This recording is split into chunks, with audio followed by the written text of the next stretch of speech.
According to numerous resources, the new global economy as of 2025 begins in Harrison County, Ohio. Harrison County, Ohio. Yep, that'd be Cadiz. C-A-D-I-Z.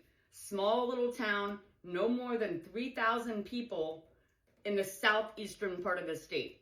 Yep, they're controlling the global economy. Harrison County, Ohio. So I wanted to look into, besides the Farm Bureau,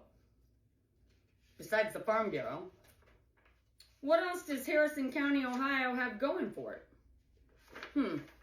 What makes Harrison County, Ohio the most powerful county in the world that's controlling the global economy?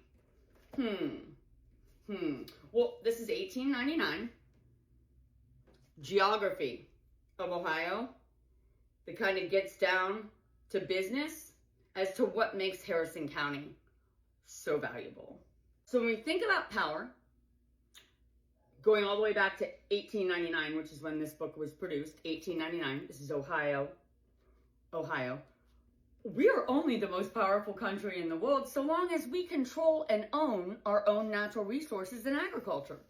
And there have been numerous times in history that men, even the ones that we've elected into office, have been a part of a network of global interest holders whose goal was to siphon 100% of U.S.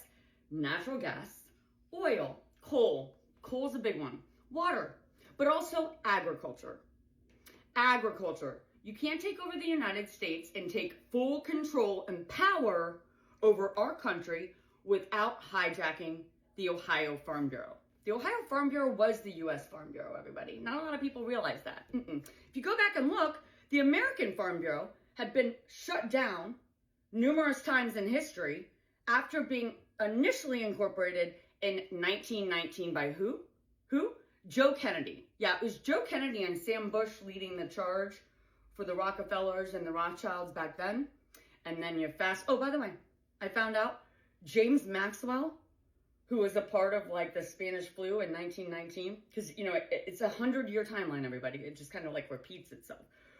James Maxwell is Bill Gates' maternal grandfather. Woo-hoo-hoo-hoo. Woo-hoo.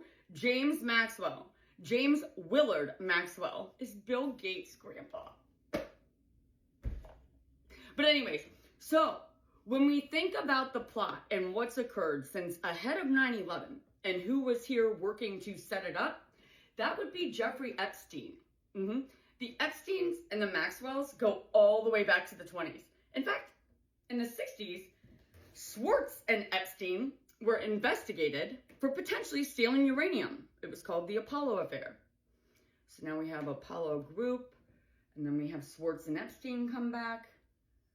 And then Epstein grants himself 10,000 acres of the most highly enriched uranium in our country. So the big thing that everybody needs to understand, especially whoever's holding a standard interest holder within our government, is the time is coming to an end. Sorry it took me 20 years to move back, but I have consistently proven again and again that this plot was set up ahead of 9/11 to do one thing and one thing only: defraud and liquidate U.S. securities, mineral rights, patents, intellectual property, and agriculture, not to mention insurance, ahead of 9/11. And then when I look at who was helping to convert U.S. securities and transfer them offshore, it was Cantor Fitzgerald. That would be Howard Lutnick. So when I look into him, what was Howard Lutnick doing around 9/11? Holy crap! Howard Lutnick was assuming leases he didn't even have in the World Trade Center while taking out life insurance policies on all of the employees that would be in the World Trade Center the day he planned on taking his son to kindergarten. Howard Lutnick is all throughout the Epstein files. So are the Rothschilds and Rockefellers. It is part of the plot, and when you analyze all of the files that the government has given us, there's a wide gaping hole of files missing between 99 and 2001 for a reason. They also have not given us faxes, because it wasn't just emails that these men were using to coordinate the worst terrorist attack on U.S. history, with George Bush and Dick Cheney on board. That's right.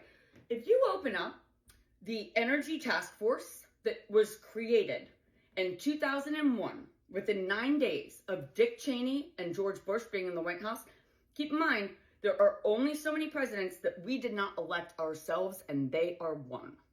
I mean, he is one. But anyways, first 9 days, they create an energy task force, but refuse to share any information with even our own government until their second term, when it's leaked. Now, when it's leaked and publicized, people were like, oh, what was the big deal? Why didn't they share this? I get my hands on it and take a look, and I about fell over. Like, anyone who knows anything about the plot and would have seen that the American Farm Bureau that was incorporated by Joe Kennedy is among these entities. The American Farm Bureau and the American Petroleum Institute were deemed terrorist organizations set up by Standard Oil to do one thing and one thing only: defraud our country and kill Americans. So having our president and vice president create a secret global energy task force under the guise of being a federal organization? No, not on my watch.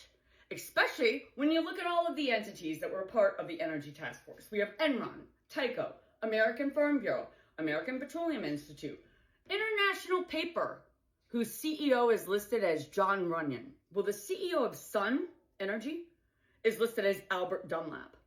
These are fake entities that were set up to do one thing: liquidate assets from legitimate individuals without anyone knowing. Yep.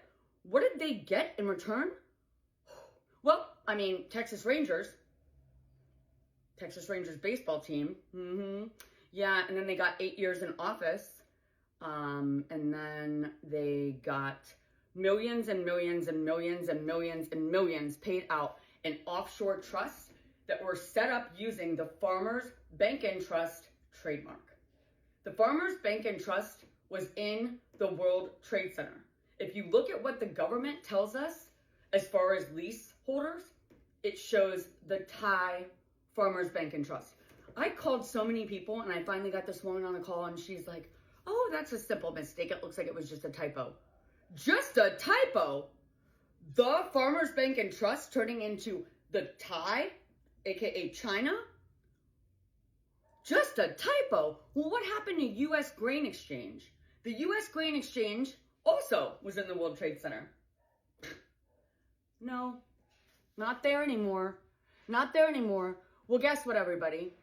These insurance companies that were reinstated ahead of 9/11 out of Franklin County in one bulk upload all came back to life, with George H.W. Bush having been historically the one who incorporated them in the late 1960s after the death of our president.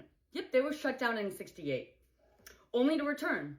And no one has ever audited them, because if they did, they might end up, no different than a Pentagon employee.